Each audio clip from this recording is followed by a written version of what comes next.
So Welcome back, everyone.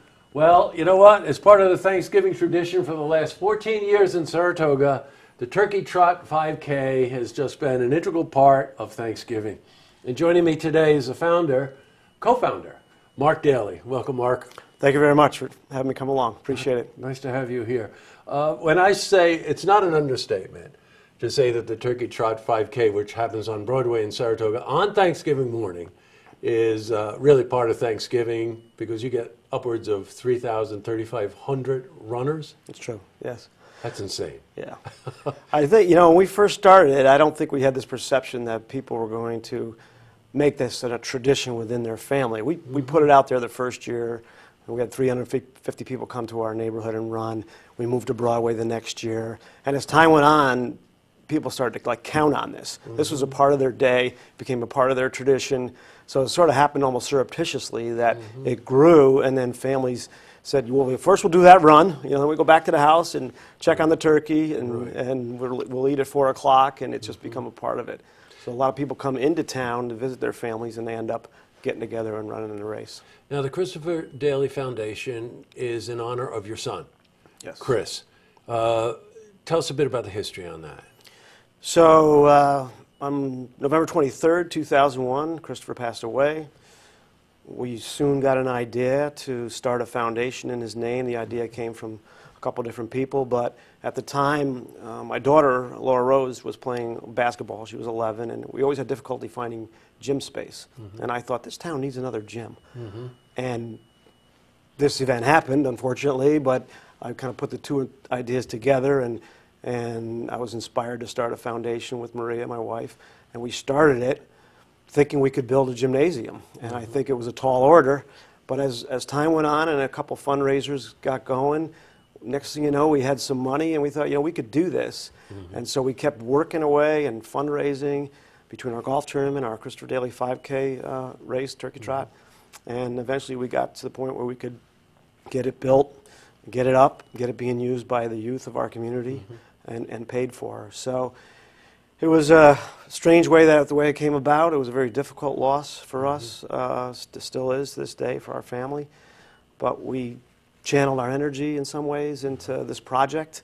It took a lot of mental energy, but it was in the same way it was exciting to see it grow. Well, you know what? It's a wonderful today. way to honor your son, and of course, you're giving back into the community, which it just keeps. It's just so interconnected in a way that it's hard to define, right? You know what I mean? You're honoring your son, and you never counted on this tragedy, and yet you've turned it into something very beneficial to the community. What he's referring to, by the way, is that great gymnasium. If you head into Wilton, Gavin Park, it's adjacent to Gavin Park, right? It's right in Gavin Park. Yeah, it is in the park itself, because I know I see the building. And that's a wonderful gymnasium for kids, for all kinds of youth sports, right? Tell us a bit about how the building is used. Well, we went into cooperation really with the town of Wilton, and they've been very good with us. We worked well with them over the years, and they do all the program of it. One of their primary programs is a junior MBA program, which is, let's say, second grade to sophomore year. And a lot of kids make use of that, and everybody gets a chance to play in that. And there's a lot of other activities that go on over in Gavin Park, and they make a lot of use of that gym. So we first put it up. We got it built. It came out beautifully. We got some sponsors for it. And as time went on, we tried to just improve it and make some enhancements to it. But we kind of let them do the programming and the running of it. They do an excellent job with it. And we're still cooperating with them on that and our involvement in it. We only asked a few things of them. Number one, you name the gym after our son, which they've done, which we did. You have it for youth sports. It's designed for youth sports, and they've done a nice job with that.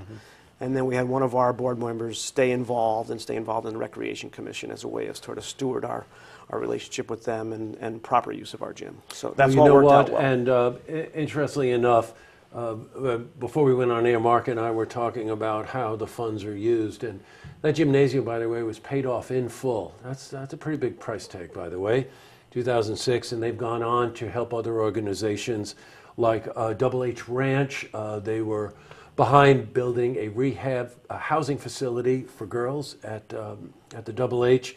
adaptive playground that they're involved with, again, which will be in Gavin Park, and help an organization that you now know that we're very involved with Franklin Community Center and Jamie and the gang over there to help with some of their initiatives.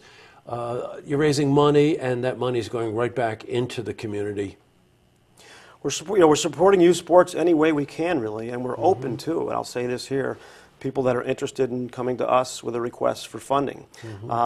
We've focused over the years on traditional youth sports. We've focused on special needs athletes, youth sports, and economic needs athletes, youth sport. And this is all out on our website.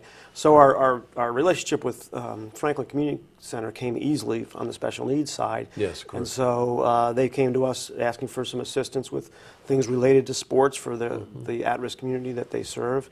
And indeed, we were able to help them with that. So we're pursuing more of that. We've done some work with Special Olympics as well and given them some funding. We've done some work with Double H's program with their adaptive ski program, which is something they run up at Luzerne there. They have their own little chairlift and all that. And more recently, last year, we had a sort of a spate of interest in adaptive playgrounds, including the one that's being worked on in Gavin Park right now, and some other ones in the Saratoga community. And we've supported some playgrounds in that regard as well, with money here and there to help them get their projects built. Got it.